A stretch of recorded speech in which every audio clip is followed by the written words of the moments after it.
La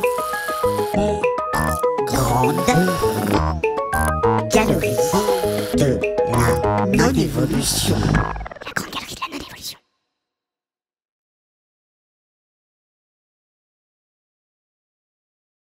L'âne d'autruche.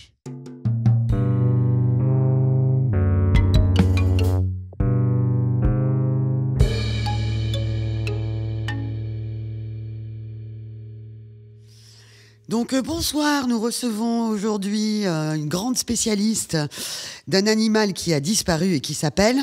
L'âne d'autruche. Alors où vivait-il, ma chère Irma? Sur la terre. Mais plus précisément où? Un peu partout. Que mangeait-il? Il mangeait des croissants. D'accord, est-ce que tu peux décrire un petit peu ce qu'est un croissant? Un animal avec des écailles multicolores, une queue en croissant pour attirer ses ennemis et des bulles qui peuvent faire de la musique quand il les éclate. Et ça s'appelle donc le... Croissant. Donc, l'animal qui mange le... Croissant. S'appelle... L'âne d'autruche. Quel est son comportement? Est-ce que vous pouvez nous décrire un petit peu à quoi il ressemble? Il a un long cou, des poils doux si c'est un mâle, et des poils raides quand c'est une femelle. Il a des ailes à carreaux et des poils sur les pattes. Et alors, il a un cou très particulier, je vois sur votre schéma. Oui. Il a des points sur son cou de plusieurs couleurs, souvent noir et orange pour la femme et rose et noir pour l'homme. Et alors, hors antenne, vous m'aviez parlé de ses dents. Ah oui, ses dents sont carriées parce qu'il mange de tout et n'importe quoi. D'accord, pourquoi ses ailes sont à carreaux? Pour se faire remarquer.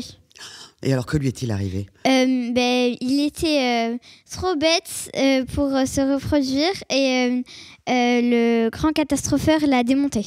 L'a démonté? Oui. Parce que c'était un animal qui pouvait se monter et se démonter. Il a été démonté, pourquoi? Parce qu'il ne servait à rien. Quel est son cri? Ça, c'est le cri du mâle ou de la femelle? Des deux. Ils ont le même cri. Ah, ils ont le même cri. Ok. Oui. Quand ils sont en colère, comment font-ils? Quand ils sont hyper joyeux? Et juste avant de disparaître, leur dernier cri? Merci bien. Bonsoir. Bonsoir. Le brûlé.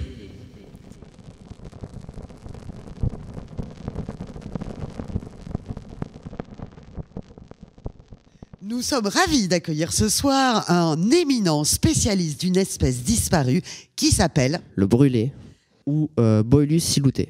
Il habite sur la terre, donc en général il se cache dans les forêts, dans des endroits souvent couverts où on a du mal à percevoir les choses. Il fait environ 2,48 m, donc il est quand même assez grand. Par rapport à son alimentation, en fait, il attend au loin, en fait. Il observe de loin ses proies et attend qu'elles s'endorment. Puis il se rapproche d'eux, finit par les paralyser, excusez-moi.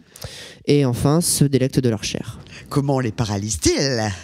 On ne sait pas vraiment, en fait. C'est comme si il s'infiltrait directement dans leurs muscles et leur provoque plein de contractions qui empêchent tout mouvement, en fait. Est-ce que vous pourriez développer, s'il vous plaît Si je pourrais développer... Je pense pas, hein. C'est juste son aspect physique. Hein. Et sa chair est brûlée? Oui, c'est comme s'il avait fini brûlé. Il n'a pas de peau, c'est juste on peut voir sa chair et c'est pour ça qu'on l'appelle le brûlé justement parce que on pense brûler quoi. Alors il a été créé pourquoi? Alors il n'a pas vraiment été créé, il était déjà sur la planète quand le grand catastrophique est arrivé. Et justement parce qu'il considérait cette créature beaucoup trop dangereuse parce qu'elle tuait à tour de bras les autres créatures qu'il créait et les habitants de la planète. Il a fini par l'attirer dans un genre de cube fermé et a fini par le noyer dans un océan pour éviter l'extinction de plus de créatures. Pour être bien sûr qu'il ne puisse pas réapparaître plus tard. Espérons-le. Oui, espérons-le. Imaginez-vous l'horreur tout de même. Vous rentrez après une journée de travail, vous allez vous coucher en vous sentant observé, mais vous vous dites que c'est simplement vous, qu'il n'y a vraiment rien. Au final, vous vous réveillez en plein milieu de la nuit avec quelque chose qui approche petit à petit. Vous entendez tout d'un coup votre porte s'ouvrir et vous voyez cette figure humanoïde vous approcher petit à petit. Vous ne pouvez rien faire, à part cligner des yeux. Vous ne pouvez pas parler, crier ou appeler à l'aide. Et petit à petit, vous sentez uniquement la douleur de votre chair se faisant arracher petit à petit. Vous agonisez. Mon cher Ethan, quel est le cri de cet animal? Justement, cette créature est très très très très discrète. Elle ne fait aucun bruit à part éventuellement quand elle se déplace. Elle ne parle pas, ne fait aucun bruit en fait. C'est juste, parfois on peut entendre ses pas. Merci mon cher Ethan. Est-ce que vous auriez des choses à rajouter par rapport à cette espèce dont vous êtes le grand spécialiste? Oh, je ne pense pas. En tout cas, c'est tout ce que je sais sur elle. Merci et bonsoir. Bonsoir. Le Clounicool.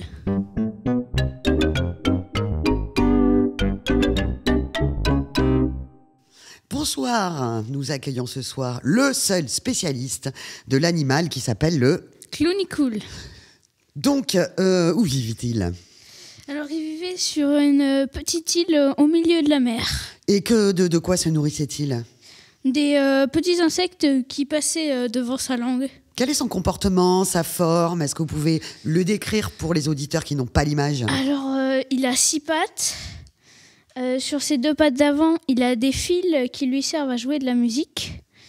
Il a une trompette accrochée à sa queue qui se coupe en 2. Il a 2 petites ailes qui ne lui servent à rien, car il est trop lourd pour pouvoir voler. Et il a des petits boutons sur tout son corps. Pourquoi? On ne sait pas trop, mais on pense parce qu'il est venimeux. Et je vois qu'il a une queue très très colorée. Pouvez-vous nous la décrire, s'il vous plaît? Elle est plutôt argentée et orange et phosphorescente. Donc on le voit pas on le voit dans la nuit. Oui. Que lui est-il arrivé? Il jouait trop souvent, même la nuit. Et du coup, ça dérangeait tout le monde. Et du coup, personne ne l'aimait. Du coup, ils ont décidé de le chasser. Mais sauf que comme il était sur une île, il ne pouvait pas. Du coup, il a décidé d'utiliser ses ailes. Sauf que, comme il était trop lourd, et plouf, le Clounicool. Quel cri fait-il quand il Clounicool? Donc, Quand il est en colère, quel cri fait-il? Quand il décide de voler, là, qu'il est super vénère. Et quand il est hyper joyeux. Et donc, moi, je veux bien qu'on refasse son dernier cri, s'il te plaît. Est-ce que vous avez des choses à rajouter, mon non, cher ce Isaac? sera tout. Eh bien, merci et bonsoir. Bonsoir.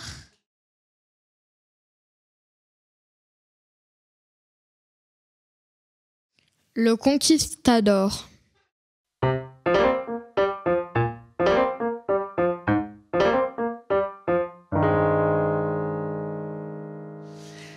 Nous continuons notre grand défilé de spécialistes d'espèces disparues avec Valentin qui revient pour nous parler d'une autre espèce qui s'appelle le Conquistador. Donc, toujours la même chose, hein. Où vivait cet animal? Un peu partout sur Terre. De quoi se nourrissait-il? De tout ce qui s'endormait dessus. Et alors, racontez-nous pourquoi les gens dormaient sur lui. Parce qu'il a la forme un peu d'un lit. Et c'est fait exprès? Oui. Ah, pourquoi? Pour pouvoir les dévorer quand ils s'endorment. Ah, en fait, sa forme, il a fabriqué cette forme pour les attirer. Oui. Et alors, du coup, qu'est-ce qui s'est passé? C'est quoi son histoire? Il est mort, par exemple, parce que le Dong l'a empêché de manger en faisant du bruit pour ne pas que les proies s'endorment. Mais il s'est quand même fait prendre. Alors, comment ça s'est passé? Il a été très fatigué et il a réussi à s'endormir quelques minutes. Et là? Le conquistador l'a mangé. Quel est le cri du conquistador? Il n'en fait pas, sinon il réveillerait ses proies. Avez-vous quelque chose à rajouter, mon cher Valentin? Absolument pas. Eh bien, nous vous remercions et nous vous disons un grand bonsoir. Bonsoir.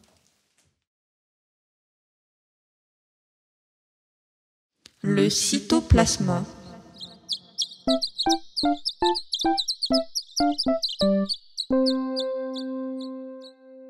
Nom cytoplasma, habitat par terre, taille 10 cm exactement, alimentation écorce d'arbre. Le cytoplasma était créé dans le but de protéger les espèces plus fragiles en les défendant avec une tige d'herbe en guise d'épée. Il se nourrit d'écorces d'arbres.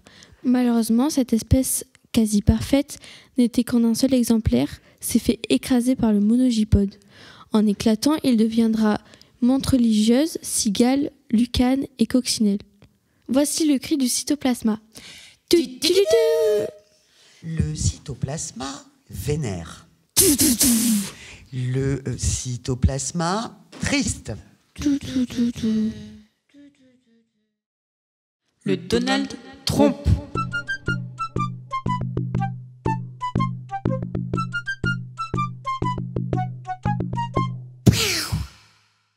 Les scientifiques le nomment Naldinus trombidinus, du nom commun Donald Trump.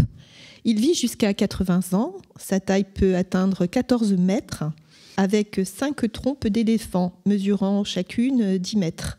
Ses yeux globuleux et sa tête de céphalopode lui donnent beaucoup d'importance. Cette proéminence est soutenue par un pied d'autruche, véritable colonne au service de la croissance de cette bête. Avec sa patte géante, il impose ses idées, ses envies, ses goûts, et forcément, il contamine les autres avec ses trompes. Alors, il faut savoir que peu d'entités peuvent lui résister. C'est une de ses particularités. Ensuite, le chaos et son environnement. C'est pourquoi le grand catastropheur a sollicité sa venue, sa présence sur cette planète. Alors, sachez qu'il est instable et indomptable. Sa forme physique a disparu. Au niveau de l'alimentation, sachez qu'il se nourrit de la faiblesse des autres. C'est sa principale nourriture. Ceux qui le croisent n'ont pas d'autre choix, l'affronter pour espérer le faire disparaître. Donc, je résume. Soit vous êtes faible et il se nourrit de la faiblesse des autres entités, soit vous l'affrontez et vous pouvez espérer l'exterminer.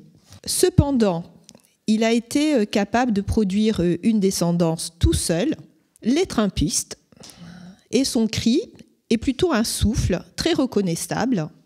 First, first, first, first.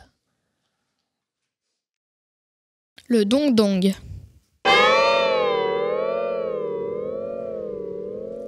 Ce soir, nous avons le grand plaisir de recevoir Valentin, l'unique spécialiste de tout l'univers, d'une espèce disparue qui s'appelait le dong-dong. Où vivait-il, mon cher Valentin? Un peu partout sur Terre. De quoi se nourrissait-il? Des végétaux. Uniquement des végétaux? Ouais. Est-ce que vous pouvez nous le décrire, hein, s'il vous plaît? Il a une cloche, un bec et des pattes. Combien de pattes, s'il vous plaît? 2. Comment se fait-il qu'il ait une cloche en guise de corps? Pour sonner toutes les 5 minutes. Ah d'accord. Ok, donc c'est un corps qui sonnait toutes les 5 minutes. Oh. Et que lui est-il arrivé? Il a été dévoré par le conquistador. Par le quoi? Conquistador. D'accord. Quel est le cri du dong-dong, s'il vous plaît? Dong. Quand le dong-dong est hyper content, comment fait-il? Pareil. Dong. Avez-vous quelque chose à rajouter sur cette espèce très particulière? Non. Bon, bah écoutez, nous vous remercions, mon cher Valentin. Bonsoir. Bonsoir. Lego.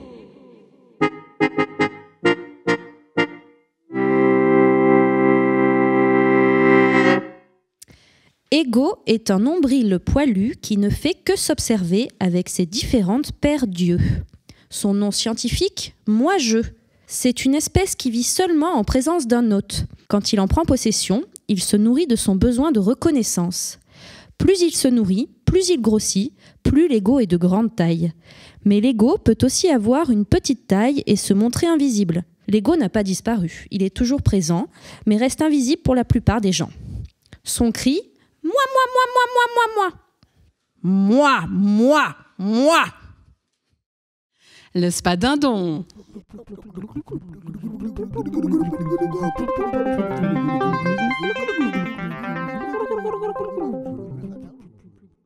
Bonjour, nous accueillons aujourd'hui Aurélia, grande spécialiste de l'espadindon. Où vit-il? Alors l'espadindon a la chance incroyable de vivre sur terre comme sur mer. De quoi se nourrit-il?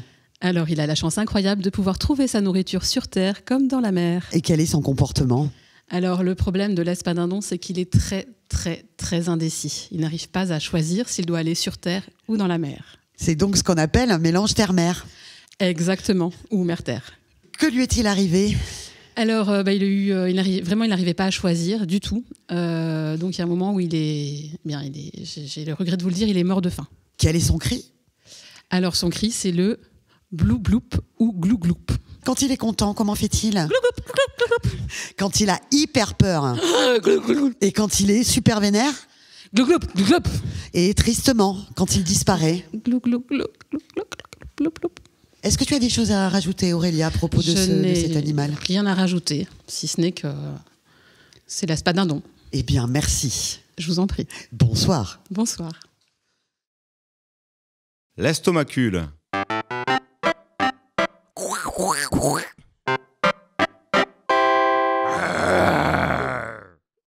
Ce soir, nous avons l'immense honneur de recevoir le seul spécialiste au monde de l'estomacule. Donc c'est un animal qui a disparu, et où vivait-il? Il vivait aussi bien sur la mer que sur la terre. Encore un terre-mer. Tout à fait. De quoi se nourrit-il? De tout ce qu'il pouvait manger, aussi bien des végétaux, des animaux, du minéral. Il était très très gourmand. Est-ce que vous pouvez nous le décrire, s'il vous plaît, pour ceux qui n'ont pas l'image? Il a des tentacules avec un énorme estomac, un petit cou et une toute petite tête, un énorme bec pointu qui lui permet de dévorer tout ce qu'il voit. Et je vois que sous son énorme corps, il a des espèces de trucs. Est-ce que vous pouvez les décrire, s'il vous plaît? Des petites tentacules multiples qui lui permettent de se déplacer aussi bien sur la Terre que dans les océans. Et ces taches jaunes qui sont sur son corps, à quoi correspondent-elles? À force de s'alimenter d'un peu de tout et de rien, il a des bactéries qui se forment au niveau de son estomac. Et c'est ce qui va bientôt faire qu'il n'existera plus sur l'espace où il vit. D'accord, donc comment a-t-il disparu, en d'autres mots? D'une overdose. Quel est son cri? Quel est son cri lorsqu'il voit sa proie approcher? Quel est son cri lorsqu'il est hyper triste? Et donc son dernier souffle avant de disparaître? Avez-vous des choses à rajouter sur cet incroyable animal? Non, je pense qu'on a fait le tour.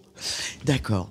Eh bien, nous vous remercions, mon cher Jimmy, le seul grand spécialiste mondial de l'estomacule. Bonne soirée à vous. Bonsoir. Bonsoir.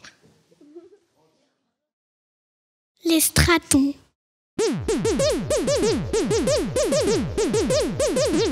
Ouais. Alors, dans notre grand défilé de spécialistes, nous avons l'immense plaisir de recevoir la grande spécialiste Elora, qui est spécialiste de Les stratons. Malheureusement, Elora a une extinction de voix, donc nous avons un doubleur qui va parler pour elle. Donc, où vivait cet animal?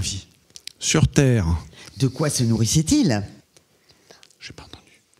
Des humains. Ah bah c'est sympa. C'est pour ça que c'est difficile à dire et que ça crée des instinctions de voix.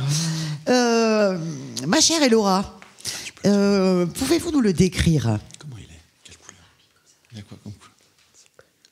Il est multicolore. Il est multicolore. Et hors antenne, chère Elora, vous m'avez expliqué que son premier corps, qui était jaune, était très très recherché. Pourquoi? Par qui?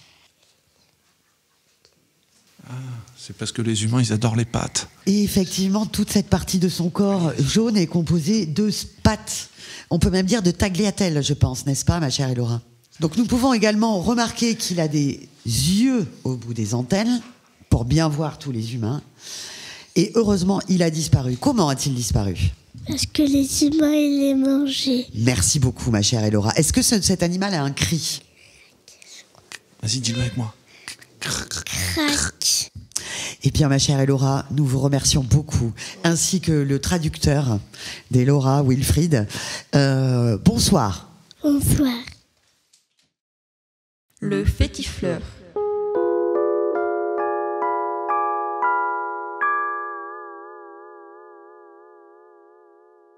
fétifleur. Habitat sur Terre. Sa taille est de 30 cm et son alimentation, c'est des fleurs de lys. Le grand catastropheur crée le fétifleur. Ressemble à une fleur avec plein de pieds et des antennes en guise d'œil. Il mesure 35 cm. Il vit sur Terre, spécialement quand il fait très chaud, 25 à 35 degrés. Sinon, le reste du temps, il hiberne. Il sert d'expérience aux grands catastropheurs pour savoir si une fleur peut se déplacer. Malheureusement, il se fait écraser par son cousin, le fleurpat. En étant le seul exemplaire, il disparaît. Le cri du fétifleur est...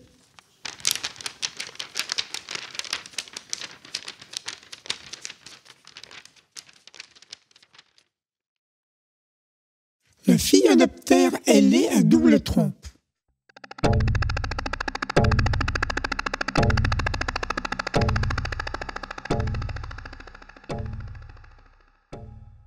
Bonsoir, nous accueillons ce soir Dominique, le seul spécialiste au monde du... Le phyllonoptère ailé à double trompe. Où vivait-il? Au bord de la Loire, issu d'une famille de ragondins et de renards ailés. D'accord. De quoi se nourrissait-il? Oh, de rien, quelques euros par-ci, par-là. À quoi ressemble-t-il? Pouvez-vous le décrire? Alors, il est né avec les lobes enfoncés dans les conduits auditifs, ce qui lui a permis, dans un premier temps, de ne pas trop entendre ce qui se passait autour de lui. Puis ensuite, il a développé 2 énormes trompes qui sortaient des conduits pour pouvoir éventuellement entendre ses administrés. Très vite, il s'est rendu compte que ça faisait beaucoup de bruit, donc il a bouché les trompes avec des bouchons de champagne. Il avait des grandes dents, parce qu'il avait des grandes ambitions. Il avait beaucoup de pattes pour retomber dessus, sans problème. Et puis des ailes au cas où il fallait partir très loin. Et que lui est-il arrivé? Parce qu'il était quand même bien armé par la nature pour pouvoir résister à tout. Donc que lui est-il arrivé, mon cher Dominique? Il a perdu son beau costume un jour. Et puis il a pris 2 ailes et il est parti. Loin, loin, loin, loin, loin. Mais il compte revenir. D'accord, donc il n'a pas totalement disparu, on n'en est pas sûr. Non. Il est caché dans son domaine du Maine-et-Loire avec Pénélope. Pouvez-vous nous en dire plus sur Pénélope? Car c'est bien surprenant. Pénélope tricote pour rembourser sa dette. Donc il faut se méfier, car cette bête qui s'appelle le phyllonoptère ailé à double trompe peut éventuellement réapparaître.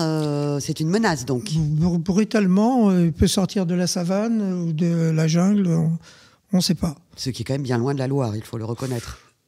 Oui, mais pas très loin de la Vendée. Quel est son cri? Son cri, c'est pas moi, c'est pas moi. Et son cri quand il est hyper content? Je reviendrai. Quel est son cri quand il est hyper triste? J'ai rien fait. Avez-vous des choses à rajouter sur cet animal fantastique? Non. Je pense qu'effectivement, ce serait bien qu'il revienne. Mais alors à ce moment-là, qu'il se mette les tragus très, très, très profonds dans les conduits auditifs. Nous vous remercions beaucoup de nous avoir fait découvrir le phyllonoptère ailé à double trompe. Et nous vous disons bonsoir. Merci. Le gros navet du Poitou.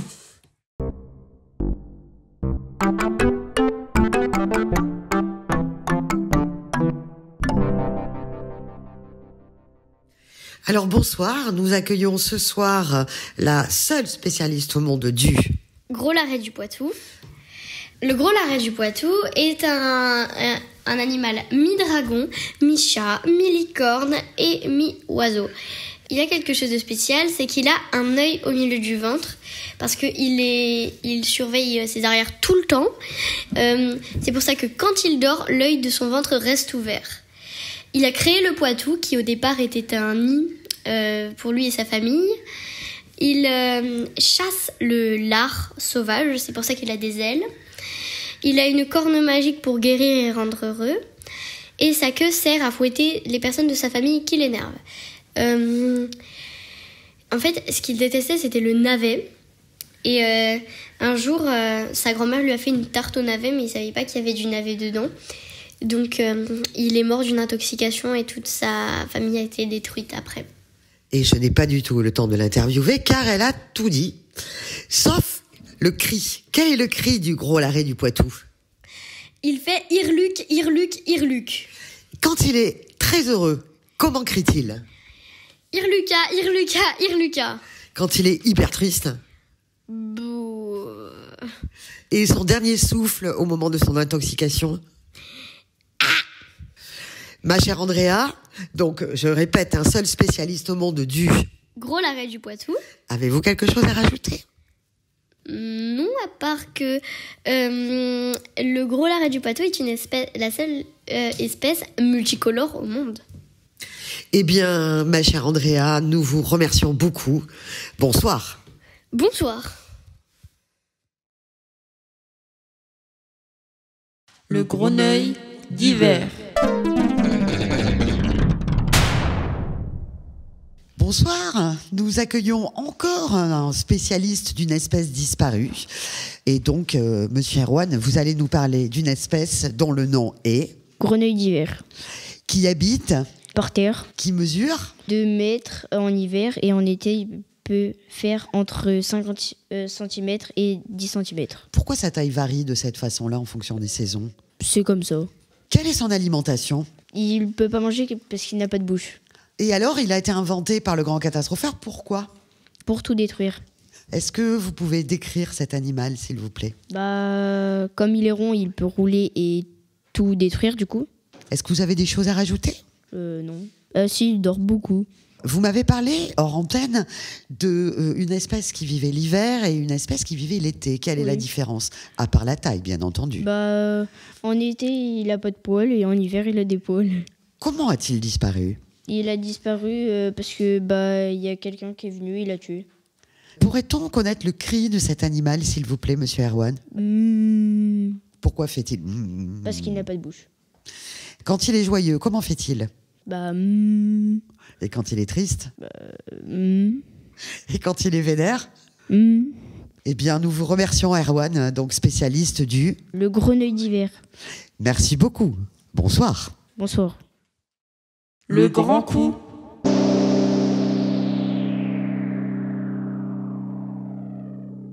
Nom, grand coup. Habitat, les rêves. Taille adulte, entre 2 à 4 mètres. Enfant, 10 à 20 cm. Alimentation, cauchemar. Voici le grand coup. Il habite dans le rêve des espèces.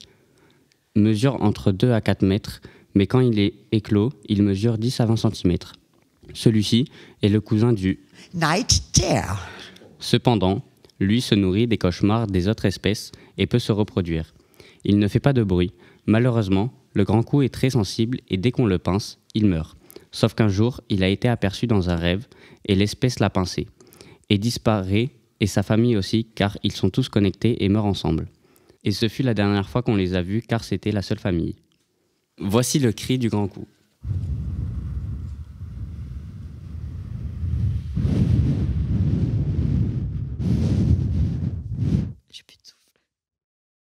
L'huître éclair.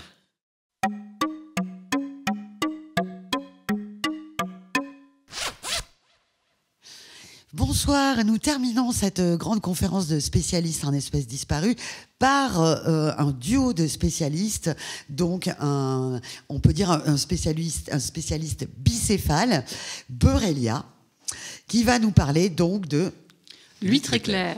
Où vivait-elle? On suppose en mer. Ou dans les vêtements quand il y a des fermetures éclairs. De quoi se nourrissait-elle? C'est la grande énigme. On suppose que la perle devait attirer ses proies et elle se refermait dessus d'un zip. Je pense qu'il est temps de décrire à quoi elle ressemble. C'est une huître plutôt classique comme celle qu'on connaît actuelle, à la différence qu'elle avait... Une fermeture éclair. Pourquoi? Moi, je pense que c'est quand elle parle trop. C'est pratique. Et qu'y a-t-il à l'intérieur de cette huître? Alors, des fois, on pouvait trouver des perles à l'occasion, mais ou pas. Oui, et moi, je pense qu'il y avait la perle rare, qu'on cherche tous. Que lui est-il arrivé? Elle s'est peut-être grippée. Oui, je crois. Je dire la même chose. Je crois qu'elle n'a pas réussi à s'ouvrir après avoir été fermée. Et donc? Donc, elle n'a pas pu se nourrir et elle est morte de faim, encore. Morte bouche bée, quoi. Quel est son cri? Zip. Zip, zip. Et son cri lorsqu'elle est hyper heureuse. Par contre, quand elle est très triste, comment fait-elle? Et quand elle est bouche bée, donc faire mesure avec la ferme. Avez-vous des choses à rajouter sur cette espèce? On a enfin trouvé la perle rare. Eh bien, nous vous remercions beaucoup de nous avoir éclairés sur l'huître éclair. Bonsoir. Merci, bonsoir. Le quadruple œil.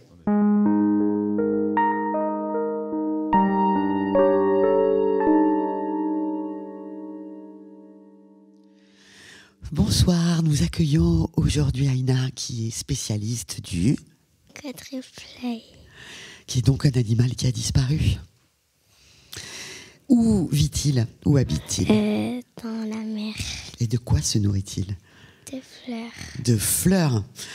Est-ce que tu peux nous dire pourquoi il a disparu? Est-ce qu'il a un cri? Tu disais tout à l'heure, il ne crie pas parce qu'il n'a pas de bouche. Ah ben voilà. Merci beaucoup, cher spécialiste.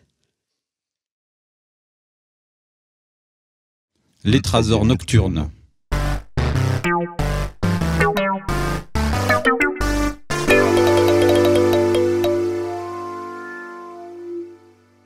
Bonsoir, nous accueillons ce soir le seul spécialiste au monde d'une espèce totalement disparue qui s'appelle... Le létrasor nocturne. Où habitait-il? Il habitait dans le néant culturel. De quoi se nourrissait-il? Alors il mange ses mots.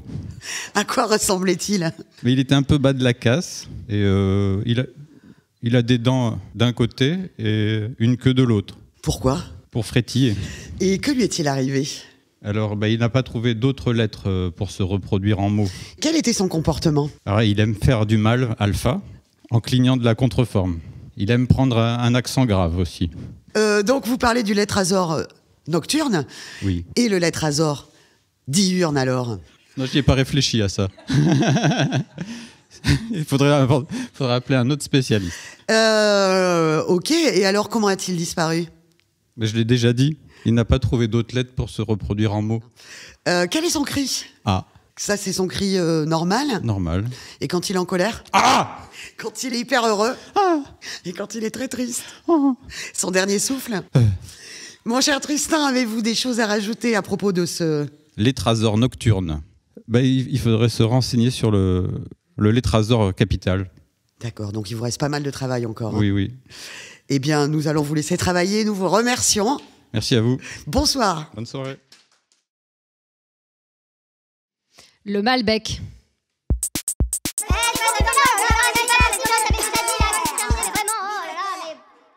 Bonsoir, donc Cécile Grande Fenêtre est spécialiste d'une espèce disparue qui s'appelle le Malbec. Alors, où vivait-il? Le Malbec vivait essentiellement près des autres créatures sur Terre. De quoi se nourrissait-il? De peau des autres bêtes. De peau De peau et de poils qu'il arrivait à intercepter avec son bec très acéré. Est-ce que tu peux nous le décrire, s'il te plaît? Alors, il se déplace très lentement parce qu'il est fait de schiste, de roche de schiste, qui est un petit peu lourde. Il a des petites pattes pour supporter ça, mais il est quand même un peu pachydermique. Il est très très lent. Et il a énormément d'yeux pour pouvoir détecter les peaux et les poils des autres bêtes dont il est très très fan. Et il se nourrit que des poils, pas des plumes?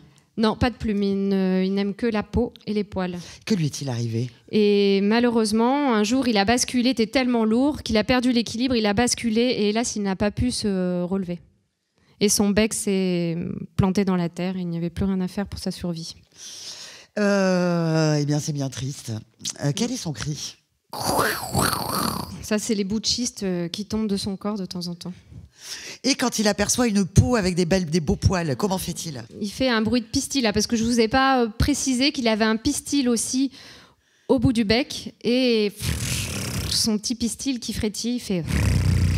D'accord. Et quand il est tombé, quel cri a-t-il fait? Oh! Et son dernier souffle? Merci, ma chère Cécile. Est-ce que vous avez des choses à rajouter sur cette espèce? Je dois encore poursuivre les recherches. Pour l'instant, c'est tout ce que j'ai à... Eh bien, nous vous remercions grandement de nous avoir fait découvrir le... Malbec. Bonsoir. Bonsoir. Le microvore.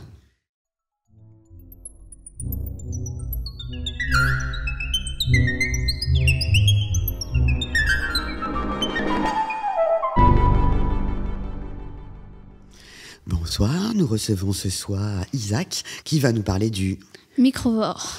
Où habitait-il? Alors, il habitait dans la forêt des perdus. De quoi se nourrissait-il? Alors, il se nourrissait des bêtes qui passaient à proximité de ses 2 tentacules, qu'il agitait dans le noir, qui étaient aussi phosphorescentes. Et avec ses 4 bras, il les attrapait et il les mangeait avec sa grande bouche. D'accord, mais du coup, est-ce que vous pouvez nous décrire à quoi il ressemblait exactement? Alors, il ressemble un peu à un microbe avec 2 paires de bras, beaucoup de pieds. Il était tout vert, une grande bouche avec des grandes tentacules qui lui sortaient de la tête. Et alors, vous disiez qu'il ressemblait au microbe. Serait-ce l'ancêtre du microbe? Oui, sûrement. Comment se comportait-il? Il était quand même très craintif sur les espèces qui sont très grosses. Comment a-t-il disparu? Un jour, en fait, il se nourrissait de presque tout ce qui pouvait être petit et qui bougeait. Un jour, il y avait eu du vent et une feuille a commencé à bouger. Et du coup, il est resté tellement longtemps à agiter ses tentacules pour la faire venir qu'il est mort de faim. Quel est son cri? Son cri quand il est très vénère. Quand il est hyper triste. Quand il voit une chose qui lui donne faim. Et enfin, son dernier cri. Est-ce que vous avez quelque chose à rajouter sur cette espèce très particulière qui s'appelle le microvore? Sa taille varie en été ou en hiver. En été, il est très petit et en hiver, il fait au moins 1 mètre. Et pourquoi? Pourquoi grossit-il et rapetit-il? Car en hiver, il fait, comme on le voit, il fait souvent très froid et il pleut. Et justement, il se nourrit de ça pour grossir. Il est donc sensible à la météorologie. Oui, absolument. D'autres choses à rajouter? Non, aucune. Eh bien, nous vous remercions beaucoup, mon cher Isaac, et nous vous disons bonsoir. Bonsoir. Le monogipode.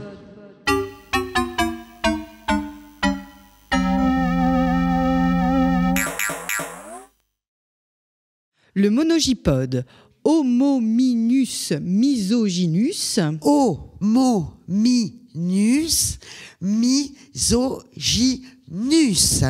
Vit dans les grottes des plaines de la solitude. Mesure 180 cm, pèse 80 kg.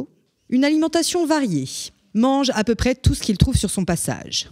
Le cri quand il est étonné, quand il est hyper heureux et quand il pleure. Le monogipode a un comportement très particulier. Il pue du poil, dégage une odeur pestilentielle. C'est une espèce dévastatrice qui dévore tout sur son passage, entraînant la disparition de nombreuses espèces sur la planète du grand catastropheur. Son appétit n'est pas le seul danger. Ses déplacements sont anarchiques.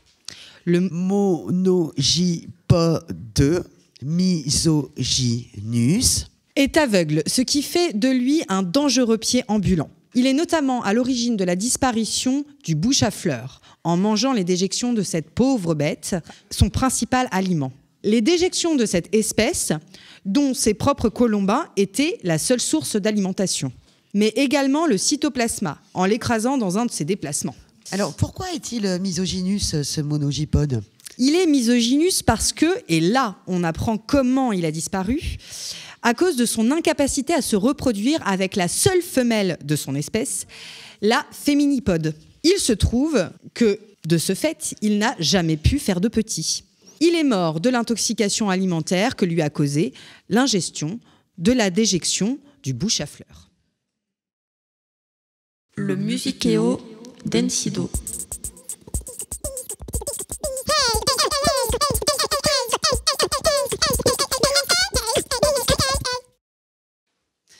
Bonjour tout le monde. Nous accueillons à nouveau une grande spécialiste d'une espèce disparue dont le nom est... Le Musiceo d'Encido. Il habite... Un peu partout, en fait. C'est un voyageur. Il se balade un peu partout, il se promène. Quoi. Sa taille est de 3 km 22. Son alimentation? Il mange un peu tout, mais il a une préférence pour les poissons, je dois avouer. Donc le grand catastropheur l'a créé. C'était un peu bizarre parce qu'à ce moment-là, il était un peu... il savait pas trop quoi penser. Du coup, le Musiceo Densido de nos jours, il est un peu indécis sur sa façon de penser, etc. Il peut passer d'une émotion à l'autre, c'est-à-dire qu'un coup il est heureux, un coup il est triste, un coup il est en colère. Enfin, il est un peu indécis. Quoi. Et donc, il a un cri particulier, m'avez-vous dit, ma chère spécialiste. Quand il est joyeux, que fait-il? Il chante. Par contre, quand il est triste, c'est plutôt du It's raining day. Alléluia, it's raining day. Mais quand il est hyper triste. When I was your man, same bed, but it feels just a little bit bigger now. Et alors, le cri du Musiceo Densido, hyper vénère. C'est pa. Parce qu'il est un peu dévastateur quand il est en colère. Comment a-t-il disparu? Alors, vu qu'il est un peu tête en l'air, il était en train de chanter, de danser, comme à son habitude. Et il n'a pas vu qu'il y avait une falaise à ses pieds. Et il est tombé. Et on ne l'a plus jamais revu. C'était triste. Le Night Terre.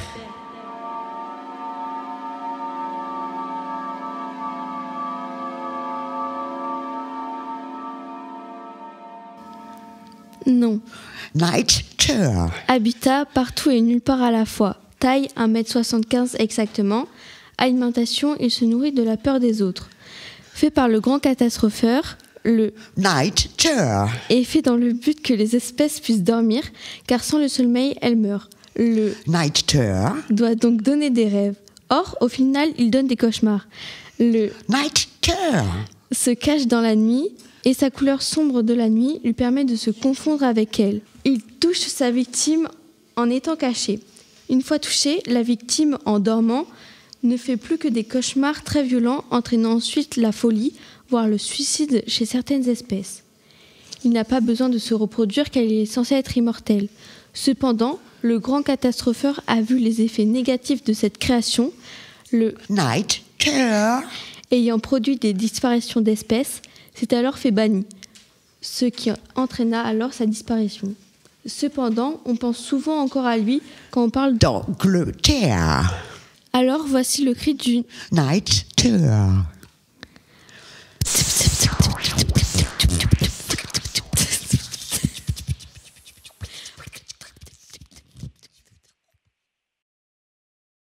Le Papibane.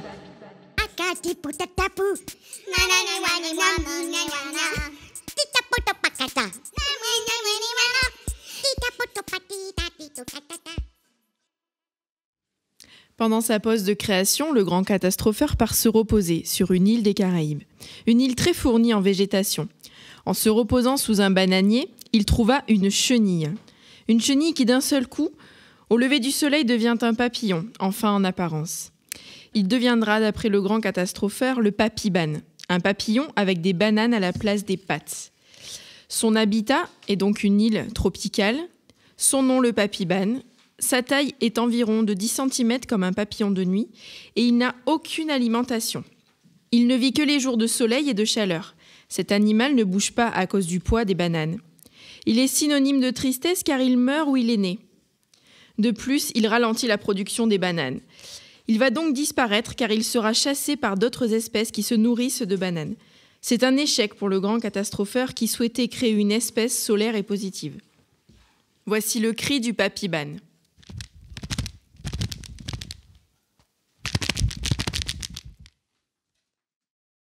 Le papy-ombre.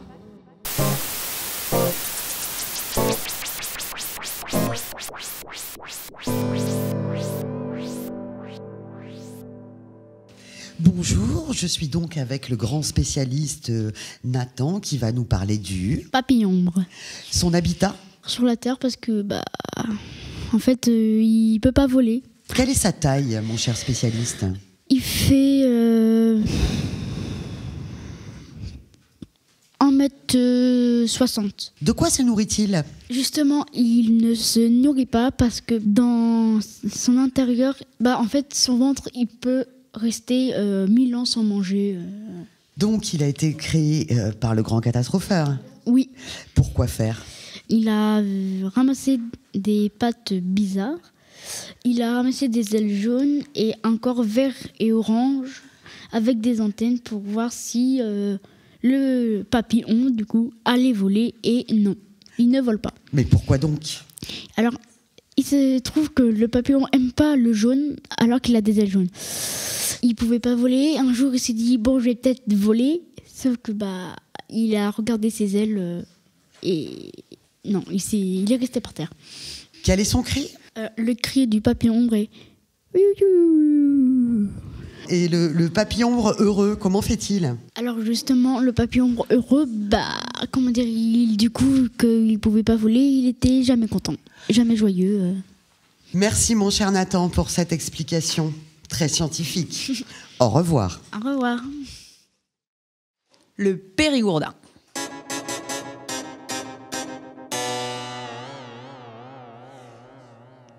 Bonjour. Bonjour. Nous accueillons donc Colline, qui est la grande spécialiste du Périgourdin. Qui s'écrit en 3 mots, ma chère Colline. Oui, c'est ça. Alors, P-E-T-R-I-G-O-U-R-D-I-N.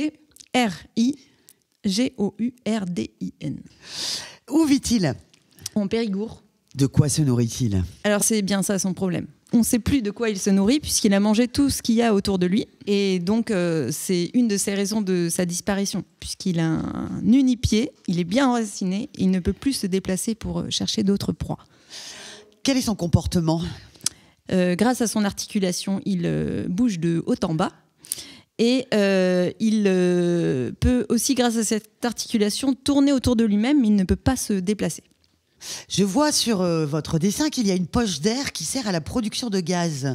Est-ce que vous pouvez nous expliquer cette histoire? Alors, il respire grâce à ses stomates respiratoires qu'il a sur tout son corps. Grâce à ça, il remplit une poche d'air qui lui sert à la production de P, qui lui permet d'amplifier sa mobilité. Est-ce qu'on peut avoir le son de ce P? Il y a un détail rose là sur sa peau. Pouvez-vous nous expliquer ça? Alors, c'est ses stomates respiratoires, c'est ce qui lui permet de se remplir d'air. Alors, que lui est-il arrivé? Bien, il a une bouche qui est chercheuse de proies. Et en fait, il a essayé de se déplacer grâce à tous ses attirails, mais il a tout mangé, donc il est mort de faim, puisqu'il n'a pas pu aller chercher d'autres proies ailleurs. Quel est son cri? Ah, ah, ah, ah, ah, ah, ah. Quel est son cri lorsqu'il est heureux? Ah, ah, ah, ah, ah, ah, ah, ah, ah. Lorsqu'il cherche sa proie désespérément? Ah, ah, ah. Et juste avant de disparaître, son dernier cri? Oui, parce qu'au repos, sa poche se dégonfle, bien sûr. Avez-vous des choses à rajouter, Colline, sur ce Périgourdin? Non, rien. Eh bien, nous vous remercions chaleureusement. À bientôt. Merci. Bonsoir. Poisson parpaing. Yo. Splash. Bonsoir, nous poursuivons notre grand défilé de spécialistes d'animaux avec Benoît. Benoît qui vient donc nous parler du... Poisson parpaing. Yo. Donc cet animal, où vivait-il? C'est un animal qui vivait dans les grands fonds. Dans les grands fonds de quoi? Des océans. Il avait tendance à couler. De quoi se nourrissait-il? Alors, on ne sait pas bien. Il se nourrissait probablement sur le dos des autres. D'accord. Je pense qu'il est temps, mon cher Benoît, que tu nous décrives ce poisson parpaing. Il est plutôt rectangulaire, creux, avec peu de nageoires et des écailles. Il est de quelle couleur? Il est rouge quand il était bien vif et vivant. Et il ne vit pas seul? Non, il avait tendance à vivre en bloc. En vivre en bloc. Est-ce que tu peux nous expliquer comment ça se passe quand il rencontre d'autres poissons parpaings, ce qu'ils fabriquent, ce qu'ils font ensemble et tout ça? Alors, on ne sait pas trop, on retrouve plutôt des vestiges, des murs avec le les océans qu'on baissé, on retrouve ces vestiges. Ça crée des barres d'immeubles, des murs anti-immigration et tout ce genre de choses, d'où le fait qu'il devait vivre sur le dos des autres. Et donc, il a disparu ou pas, finalement? Il en reste des vestiges. Et alors, comment a-t-il perdu la vie? Alors ça, c'est une énigme et peut se déplacer. Il a sans doute pas pu se nourrir convenablement. Quel est son cri? On ne peut que supposer qu'il devait faire un bloc. Avez-vous des choses à rajouter, mon cher Benoît, sur cette espèce? Non, ce sera tout. Merci beaucoup de nous avoir donc parlé du fameux poisson parpaing. Bonsoir. Bonsoir.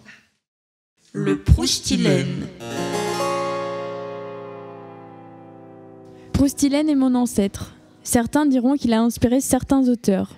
Bof, étonnant parce qu'il était tout petit. Peut-être 0,3 mm sur 0,3 mm. Son but dans la vie était de trouver un goût. Aujourd'hui, on pourrait dire qu'il est addict au goût. Depuis sa naissance, il n'arrête pas de chercher sans jamais s'arrêter. Il est mort de nostalgie et de diabète. Il cherchait quoi?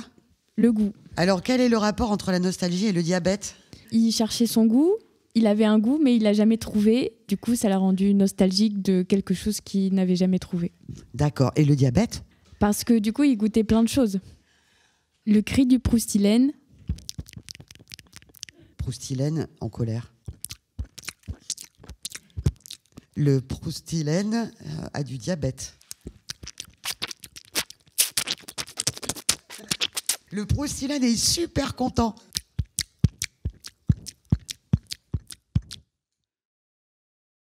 Le requin marteau.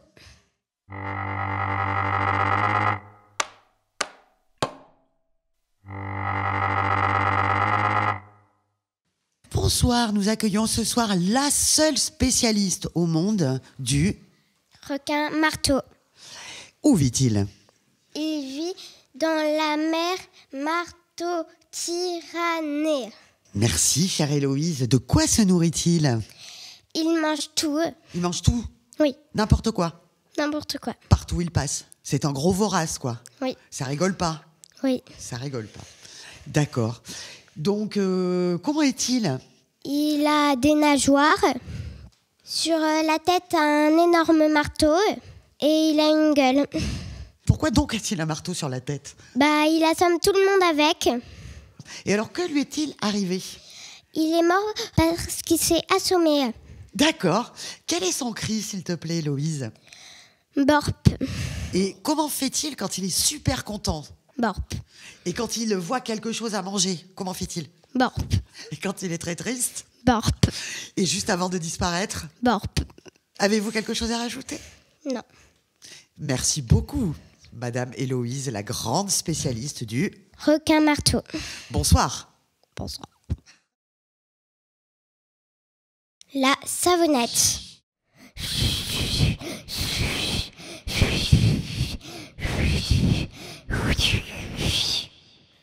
Bonsoir. Nous avons le grand plaisir de réaccueillir Héloïse qui va nous parler d'une espèce disparue qui s'appelle la savonnette. Où vivait-elle? Elle vivait en Savantou.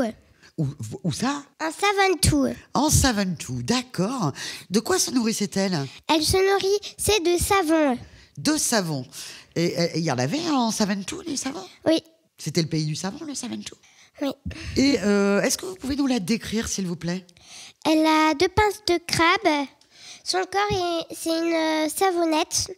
Elle a une moustache, une bouche, 2 yeux. D'accord. À quoi lui sert la moustache? Ça sert à les reconnaître. Que lui est-il arrivé? Elle s'est dissoute. Elle s'est dissoute? Et où ça? Comment? Comme ça? Pouf, d'un coup? Parce qu'il pleuvait. Ah, donc la pluie est arrivée et la savonnette a disparu. Oui. D'accord. C'est bien triste. Quel est son cri? Quand elle est heureuse, comment fait-elle? Quand elle est hyper énervée? Quand la pluie va arriver et son dernier souffle? D'accord. Avez-vous des choses à rajouter, ma chère Héloïse? Elle adore se laver. Eh bien, nous vous remercions beaucoup pour nous avoir fait découvrir la savonnette et nous vous disons bonsoir. Bonsoir. Le statiovol.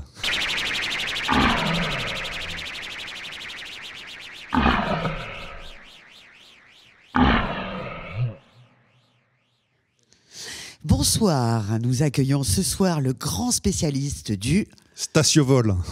Où vit le statiovol? Ah bah il vit sur une planète, la planète Mars.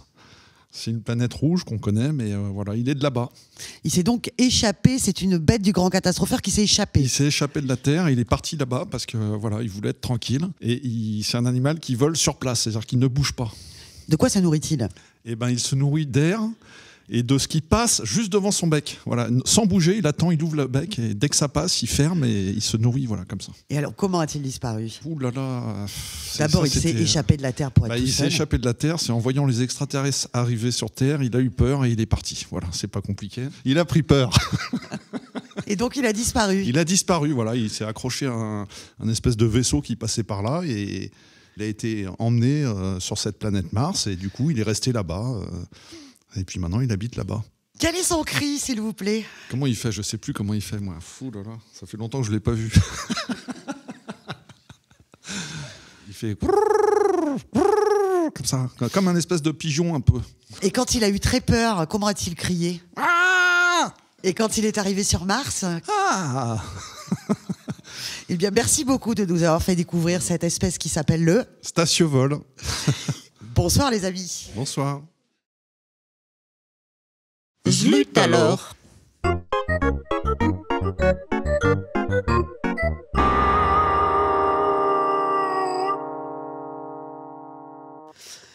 Bonsoir, donc nous accueillons ce soir la seule et unique spécialiste d'un animal disparu qui s'appelle le Zlut alors. Où habitait-il? Il essayait d'habiter un peu partout, donc il a tenté plein d'endroits différents, mais il n'a jamais réussi à se poser nulle part. De quoi se nourrissait-il? Eh bien, du vide. Il se nourrissait du vide? Tout à fait. Incroyable. Il ne manquait de rien. Est-ce que vous pouvez nous décrire à quoi il ressemblait? Alors, il a plein d'attributs pour essayer de s'accrocher un peu partout, des trucs collants, des trucs volants, des trucs gluants, mais il était un peu mou et partait dans tous les sens. Je le vois très coloré sur votre dessin, Madame Fanny. Oui, il avait une capacité à se fondre dans le décor. D'accord. Et que lui est-il arrivé? Eh bien, il a cherché un moment un endroit propice à son installation et il cherche encore. Donc, nous ne savons pas vraiment ce qui lui est arrivé. On a perdu sa trace. Ah, ce qui veut dire qu'il n'est pas sûr qu'il est totalement disparu. Personne ne le sait. Donc, eh bien, nous invitons nos chers auditeurs à chercher le Zlut alors. Qui est quelque part ou pas. Quel est son cri? Zlut alors. Quand il est vénère? Zlut alors. Quand il est triste? Zlut alors. Et avez-vous des choses à rajouter? Zlut. Eh bien, ma chère Fanny, nous vous remercions. Avec plaisir. Et puis, nous vous disons bonsoir. Bonsoir.